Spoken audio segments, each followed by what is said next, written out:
আসসালামু আলাইকুম সবাইকে। তো আজকে একটা বিষয় নিয়ে কথা বলবো যে আপনাদের বাংলাদেশে ভর্তি পরীক্ষা দেওয়া উচিত কিনা। ভর্তি পরীক্ষা দেওয়া উচিত কিনা বাংলাদেশে। আসলে আমি মনে করি যে বাংলাদেশের ভর্তি পরীক্ষা একটা স্কাম টাইপের। যে দেখেন আপনি এইচএসসির পর দীর্ঘ 6, 7, 8 মাস একটা প্রিপারেশন নিতেছেন, কিন্তু আমি মনে করি যে এই থেকে কোনো আপনি কোনো কিছু শিখতে পারতেছেন না।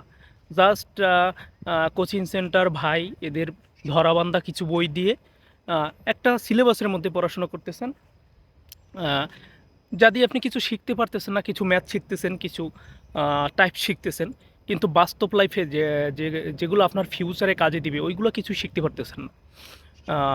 তো এবার তারপরে অনেকে সিট সংখ্যা কম, অনেকে প্রিপারেশন নিয়ে চান্সও পায় না। তো সবশেষে বলা যায় একটা অনির্দিষ্ট গন্তব্য আর কি। তো আমি মনে করি যে আপনার এইচএসসিতে ভর্তি হওয়ার সাথে সাথেই আপনার আইএলটিএস প্রিপারেশন নেওয়া উচিত। ইংলিশে বেশি বেশি চর্চা করা উচিত। কীভাবে একটা ইমেল লিখতে হয়, কীভাবে একটা মোটিভেশন লেটার লিখতে হয়, কীভাবে একটা সিভি লিখতে হয়, এগুলো শেখা উচিত। এগুলো যদি শিখেন ভাই, এগুলো আপনার বাস্তব লাইফে সব জায়গায় কাজে লাগবে। আপনি পিএইচডি করার পর কোথায় জব নিতে গেলেও তখন আপনার একটা ভালো সিভি মেড করতে হবে। আহ, ভালো একটা ইমেল লিখতে হবে। তখন কিন্তু আপনার এই অ্যাডমিশনে যা শিখছেন তোগুলো কিন্তু কোনো কাজে দিবে না, এইগুলাই কাজে দিবে। তো কিভাবে প্রফেসরকে মেইল পাঠাতে হয় এগুলো শেখা উচিত। তো আপনি যদি আর আর করা উচিত যে কোন ভার্সিটিতে কত রিকোয়ারমেন্ট, কোন ভার্সিটিতে কত আইএলটিএস চাই, এগুলো দেখা উচিত আর কি। এই সবগুলো যদি আপনি ম্যানেজ করে আর রেখে দেন আপনার কম্পিউটার বলেন, মোবাইল বলেন, বা যেথায় বলেন আর কি, তো দেখবেন যে আহ, আপনার যখন এইচএসসির ফার্স্ট ইয়ার হবেন না, তখন আপনার একটা কমপ্লিট প্যাকেজ হয়ে গেছে যে বিদেশে উচ্চশিক্ষার জন্য কী কী দরকার। তো ভালোভাবে সেকেন্ড ইয়ারে প্রিপারেশন নিলেন, এইচএসসিতে একটা ভালো রেজাল্ট করলেন, আর এর মধ্যে যদি কোনো এক্সট্রা কারিকুলাম অ্যাক্টিভিটিস ম্যানেজ করতে পারেন ইউনিভার্সিটি থেকে, এটা তো খুব ভালো। তো এইচএসসির পর যে এইচএসসির রেজাল্ট দিতে 2 মাসের মতো লাগায়, তখন ওই 2 মাসে কি খুব ভালোভাবে একটা প্রিপারেশন নেন, যেহেতু আপনি আগে টুকিটাকি জানেন আইএলটিএস বিষয়। খুব ভালোভাবে 2 মাস প্রিপারেশন নিয়ে একটা ভালো রেজাল্ট করলেন।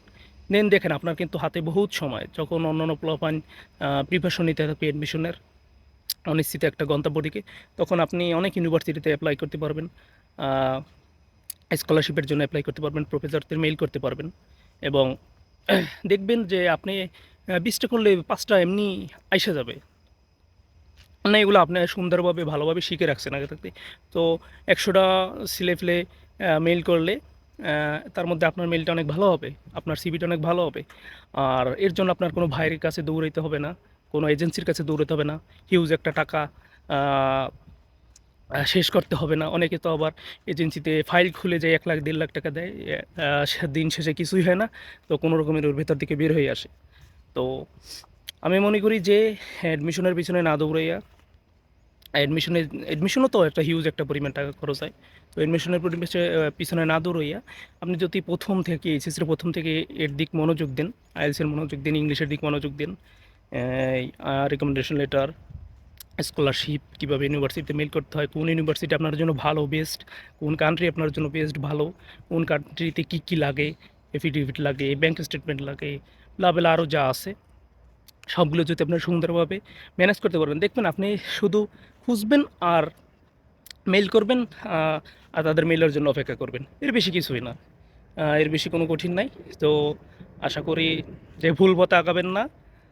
আপনার জন্য রয়েছে সুন্দর কোনো কান্ট্রি, ভালো কোনো দেশে উচ্চশিক্ষা, এবং আশা করি যে ফ্রিতেই আপনি যদি এই প্রসেস অবলম্বন করেন, আপনার যে কোনো একটা কান্ট্রিতে খুব সুন্দরভাবে ভালোভাবে ফ্রিতে স্কলারশিপ নিয়ে পড়ার সুযোগ পাবেন, এবং আপনার স্বপ্ন, আপনার আব্বু আম্মুর স্বপ্ন আহ, পূরণ হবে এই আশা করি।